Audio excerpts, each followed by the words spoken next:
Hello friends, welcome to my channel study for you.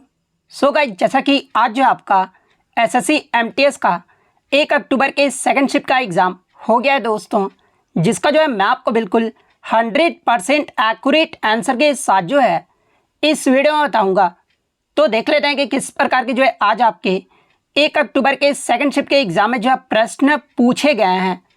उससे पहले एक बात और दोस्तों, कि जिन्होंने भी अगर चैनल को सब्सक्राइब नहीं किया है तो एसएससी एमटीएस एग्ज़ाम से रिलेटेड पल पल की अपडेट के लिए जो है चैनल को सब्सक्राइब ज़रूर कर दीजिएगा।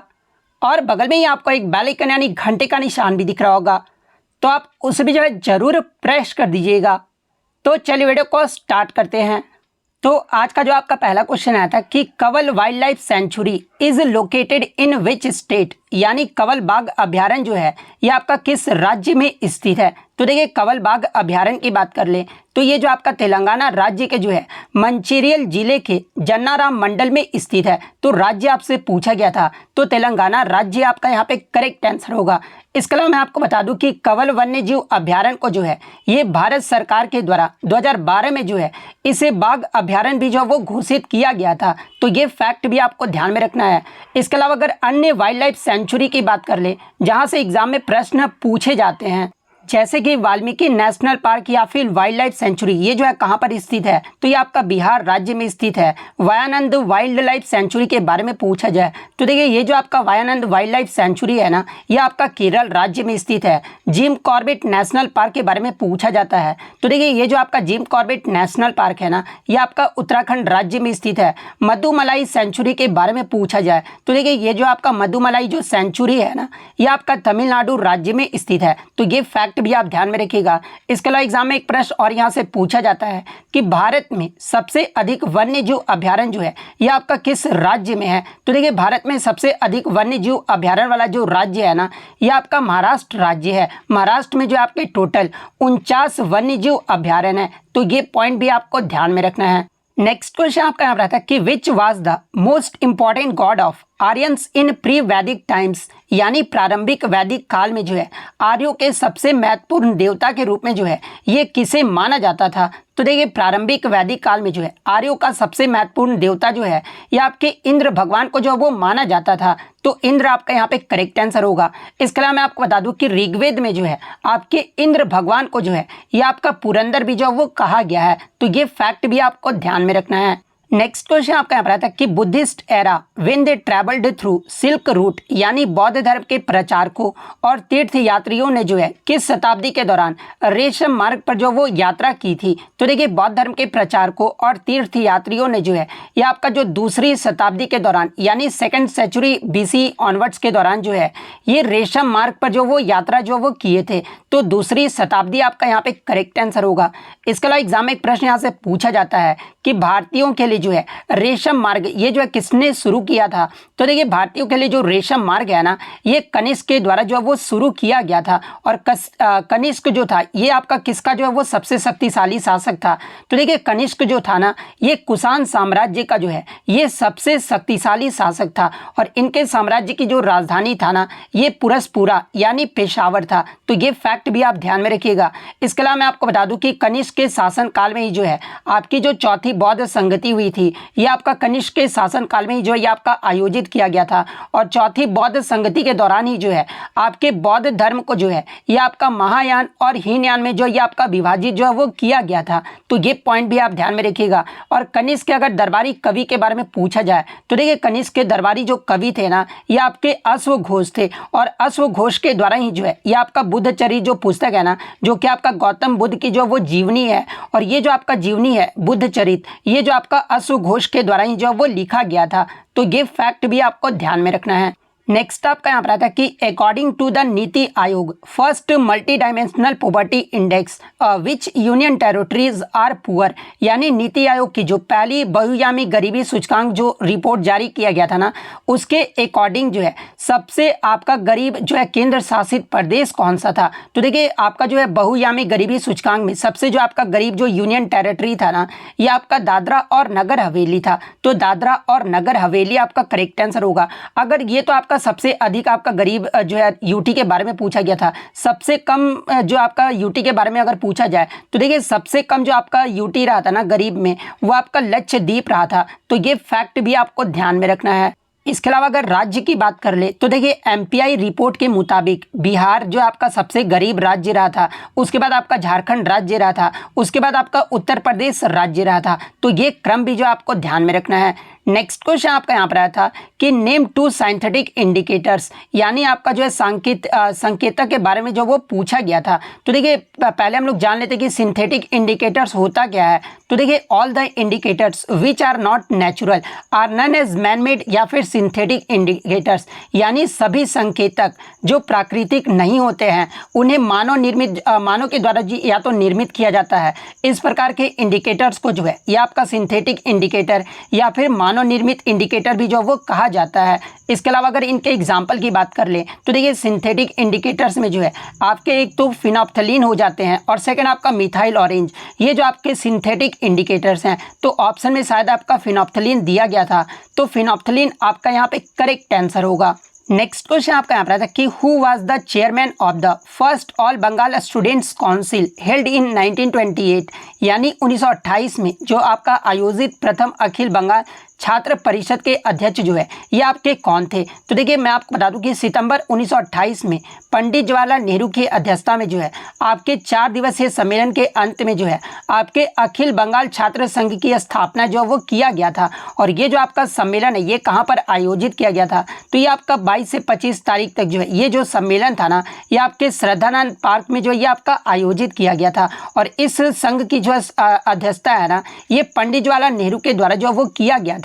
तो पंडित जवाहरलाल नेहरू आपका यहाँ पे करेक्ट आंसर होगा। नेक्स्ट क्वेश्चन आपका यहाँ पर आता है कि राष्ट्रपति के कार्यकाल की शर्त ये जो आपका किस अनुच्छेद में वर्णित है। तो देखिए मैं आपको बता दूं कि राष्ट्रपति के कार्यकाल की शर्तों को जो है ये आपका आर्टिकल 59 में जो वो सूचीबद्ध किया गया है। तो आर्टिकल 59 आपका यहाँ पे करेक्ट आंसर होगा। इसके अलावा राष्ट्रपति के कार्यकाल की शर्तें ये जो है कौन कौन सी है, तो देखिए राष्ट्रपति संसद के किसी भी सदन या फिर किसी राज्य विधानमंडल के जो है सदन का सदस्य जो वो नहीं होना चाहिए। इसके अलावा यदि ऐसा सदस्य राष्ट्रपति के रूप में जो है ये आपका निर्वाचित होता है तो यह समझा जाता है कि वह राष्ट्रपति का पद जो है ग्रहण करने की तिथि पर जो है सदन में अपना स्थान जो है वो छोड़ देगा। इसके अलावा शर्तें ये भी है कि राष्ट्रपति को जो है किसी लाभ के पद पर जो है वो नहीं रहना चाहिए। इसके अलावा वो जो आपके किराए के भुगतान के बिना जो है आधिकारिक निवास में रहने को भी जो है वो हकदार हैं। और ये जो आपके संसद द्वारा कानून द्वारा निर्धारित उपलब्धियों में जो है भत्ते और विशेषाधिकार प्राप्त करने का भी जो है ये आपके राष्ट्रपति जो वो हकदार हैं। तो ये पॉइंट भी आपको ध्यान में रखना है। इसके अलावा मैं आपको बता दूं कि राष्ट्रपति से संबंधित अनुच्छेद से आपके लगातार प्रश्न पूछे जा रहे हैं। तो देखिए राष्ट्रपति से संबंधित जो आपके अनुच्छेद है ये आपके 52 से लेकर 62 तक है और यहीं से जो आपका पूछा जा रहा है। तो देखिए अनुच्छेद 52 में आपका क्या कहा गया है कि भारत का एक राष्ट्रपति होगा, ये जो आपका अनुच्छेद 52 में जो वो कहा गया है। अनुच्छेद 53 की बात कर ले तो देखिए संघ की कार्यकारी शक्ति ये जो आपका राष्ट्रपति में निहित होगा, ये जो आपका अनुच्छेद 53 में जो वो कहा गया है। अनुच्छेद 54 की बात कर ले तो देखिए राष्ट्रपति का चुनाव संसद के दोनों सदनों के जो है निर्वाचित सदस्य और राज्य के विधानसभाओं के निर्वाचित सदस्यों से मिलकर जो है या आपके निर्वाचक मंडल के सदस्यों के द्वारा जो वो किया जाएगा। यानी राष्ट्रपति का जो चुनाव उससे संबंधित जो आपका अनुच्छेद है ये आपका अनुच्छेद 54 है। अनुच्छेद 55 की बात कर ले तो ये आपके राष्ट्रपति के चुनाव के तरीकों से संबंधित है। इसके अलावा अगर अनुच्छेद 56 की बात कर ले तो देखिए राष्ट्रपति 5 वर्ष की अवधि के लिए पद पर बने रहेंगे, ये जो आपका अनुच्छेद 56 में जो है वो कहा गया है। अनुच्छेद 57 की बात कर ले तो इसमें आपका कोई व्यक्ति जो राष्ट्रपति का पद धारण करता है या फिर कर चुका है इस संविधान के अन्य प्रावधानों के अधीन रहते हुए जो है उस पद पर पुनः निर्वाचित होने का जो वो पात्र होगा। ये जो आपका आर्टिकल 57 में जो वो कहा गया है। आर्टिकल 58 में आपका कहा गया है कि राष्ट्रपति पद के लिए चुनाव हेतु योग्यताएं, ये जो आपका अनुच्छेद 58 में कहा गया है। और शायद आपका एग्जाम में यही प्रश्न पूछा गया था कि राष्ट्रपति पद के लिए चुनाव हेतु योग्यताएं ये जो आपका किस अनुच्छेद में वर्णित है, तो ये आपका अनुच्छेद 58 में जो वो वर्णित है। तो अगर ये पूछा गया था तो अनुच्छेद 58 आपका करेक्ट आंसर होगा। आर्टिकल 59 तो मैंने आपको बता दिया है। अनुच्छेद 60 जो है ये आपके राष्ट्रपति के पद की शर्तों के बारे में बताता है। इसके अलावा अनुच्छेद 61 की बात कर ले तो देखिए अनुच्छेद 61 जो है ये आपका राष्ट्रपति पर महाभियोग चलाने की प्रक्रिया के बारे में जो वो बताता है।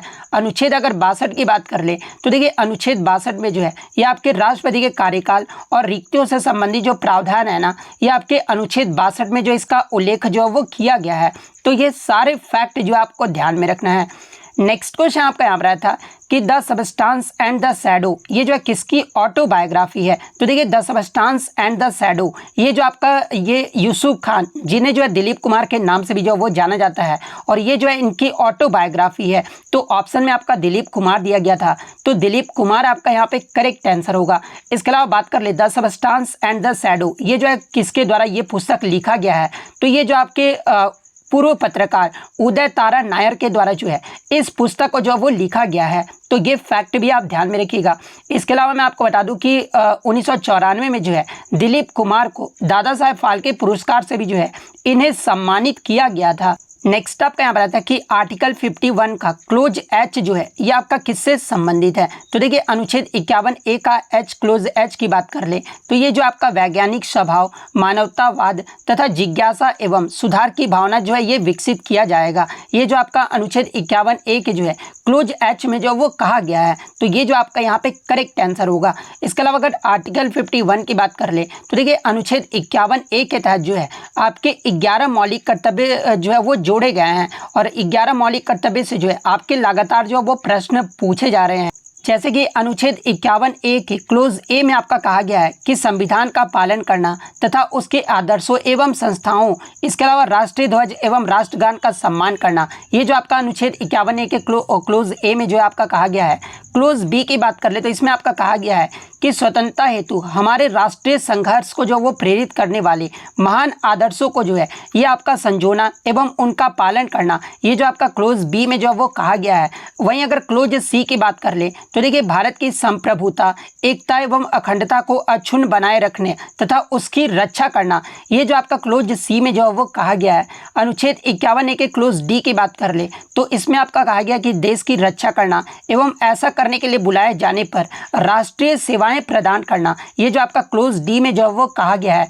वहीं अगर ई की बात कर ले तो इसमें आपका कहा गया है भारत के सभी लोगों के मध्य धार्मिक, भाषाई एवं क्षेत्रीय या फिर वर्गीय विविधताओं से जो है परे सद्भाव एवं समान बंधुत्व या फिर भ्रातृत्व की भावना को प्रोत्साहित करना। इसके साथ साथ ही जो है महिलाओं के सम्मान के प्रति अपमानजनक प्रथाओं को जो वो त्याग करना। ये जो आपका क्लोज ई में जो वो कहा गया है।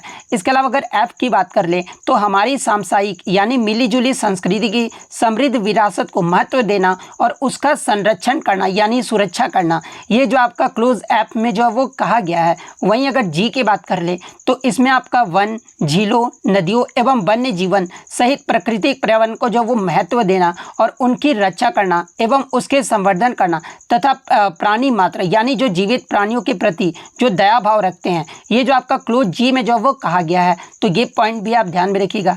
एच का तो मैंने आपको बता दिया है। वहीं अगर आई की बात कर ले तो देखिए सार्वजनिक संपत्ति की रक्षा करना एवं हिंसा से दूर रहना। ये जो आपका क्लोज आई में जो वो कहा गया है। इसके अलावा अगर जे की बात कर ले तो देखिए व्यक्तिगत एवं सामूहिक गतिविधियों के सभी छात्रों में जो है उत्कृष्टता की दिशा में सतत प्रयास करना ताकि राष्ट्र निरंतर प्रयास एवं उपलब्धि के जो है उच्च स्तर तक पहुंच सके। ये जो आपका क्लोज जे में जो वो कहा गया है। इसके अलावा अगर ए की बात कर ले, ये जो आपका लास्ट जो कि 11वां मौलिक कर्तव्य है के, तो के में आपका कहा गया कि 6 से 14 वर्ष के आयु के मध्य जैसा भी मामला हो अपने बच्चे को शिक्षा के अवसर प्रदान करने हेतु माता पिता अथवा अभिभावक का ये कर्तव्य होगा कि अपने बच्चों को जो वो शिक्षा प्रदान करे। ये जो आपका क्लोज के में जो है वो कहा गया है। तो सारे 11 मौलिक कर्तव्य को जो है आपको ध्यान में रखना है। नेक्स्ट आपका यहाँ पर आता है कि ताजमहल का जो निर्माण है ये किस मुगल सम्राट के द्वारा जो वो करवाया गया था। तो देखिए ताजमहल का जो निर्माण है ये आपके शाहजहां के द्वारा जो वो करवाया गया था। तो शाहजहां आपका करेक्ट आंसर होगा। और ये जो है किसकी याद में जो वो करवाया गया था। तो देखिए ताजमहल ने अपनी प्यारी पत्नी मुमताज़ की याद में जो है इस मकबरे का जो वो निर्माण करवाया था। और इस ताजमहल का निर्माण ये कब और जो है पूर्ण कब हुआ था। तो देखिए ताजमहल का जो निर्माण जो शुरू है ना ये आपका 1632 ईस्वी में हुआ था। और ये जो आपका पूर्ण जो है ये आपका 1648 ईस्वी में जो ये आपका पूरा हुआ था। तो ये पॉइंट भी आप ध्यान में रखिएगा। इसके अलावा एग्जाम में प्रश्न पूछा जाता है कि ताजमहल के जो है आर्किटेक्चर यानी डिज़ाइनर जो है ये कौन थे। तो देखिए ताजमहल के जो डिज़ाइनर थे ना ये आपके उस्ताद अहमद लाहौरी थे। तो ये फैक्ट भी आपको ध्यान में रखना है। नेक्स्ट आपका यहाँ पर आता है कि what is the full form of SHG यानी SHG का जो फुल फॉर्म पूछा गया था। तो देखिए इसका जो फुल फॉर्म होता है ना ये आपका सेल्फ हेल्प ग्रुप यानी स्वयं सहायता समूह होता है। तो सेल्फ हेल्प ग्रुप आपका करेक्ट आंसर होगा। इसके अलावा मैं आपको बता दूं कि ये जो आपका SHG है ना ये एक प्रकार का जो है ये आपका माइक्रो फाइनेंस संगठन है जिसमें लोगों को जो है एक छोटा समूह होता है जो एक दूसरे को जो है आर्थिक और भावनात्मक रूप से जो है ये समर्थन देने के लिए जो है एक साथ आते हैं। तो ये फैक्ट भी आपको ध्यान में रखना है। नेक्स्ट क्वेश्चन आपका यहाँ पर आया था कि सेल विच सेक्टर यानी सेल जो ये आपका किस सेक्टर के अंतर्गत आता है। तो देखिए सेल का आगे आप फुल फॉर्म जान लीजिए क्या होता है। तो आपका स्टील अथॉरिटी ऑफ इंडिया होता है और ये जो आपका सार्वजनिक क्षेत्र का जो वो उपक्रम है और ये जो आपका किसके लिए उत्पादन के लिए जाना जाता है। तो ये आपका स्टील उत्पादन के लिए जो वो जाना जाता है। तो पब्लिक सेक्टर यानी सार्वजनिक क्षेत्र आपका यहाँ पे करेक्ट आंसर होगा। नेक्स्ट आपका यहाँ पर आता है कि बिहू नृत्य किस राज्य का लोक नृत्य है। तो देखिए बिहू डांस की बात कर ले तो ये जो आपका असम का जो है एक पारंपरिक लोक नृत्य है। तो असम आपका करेक्ट आंसर होगा। इसके अलावा मैं आपको बता दूं कि असम का जो है ये आपका लोक नृत्य भी है और बिहू जो है वो त्यौहार भी है। और बिहू के बारे में एग्जाम में पूछा जाता है कि असम में कितने प्रकार के बिहू त्यौहार जो वो मनाए जाते हैं। तो देखिए असम में आपके 3 प्रकार के बिहू का जो त्यौहार है वो मनाया जाता है और वो कौन कौन से हैं। तो देखिए पहला तो आपका रोंगाली जिसे बोहाग बिहू के नाम से भी जो है वो जाना जाता है और ये जो आपका रोंगाली या फिर बोहाग बिहू है ना ये आपके अप्रैल महीने में जो इसे मनाया जाता है।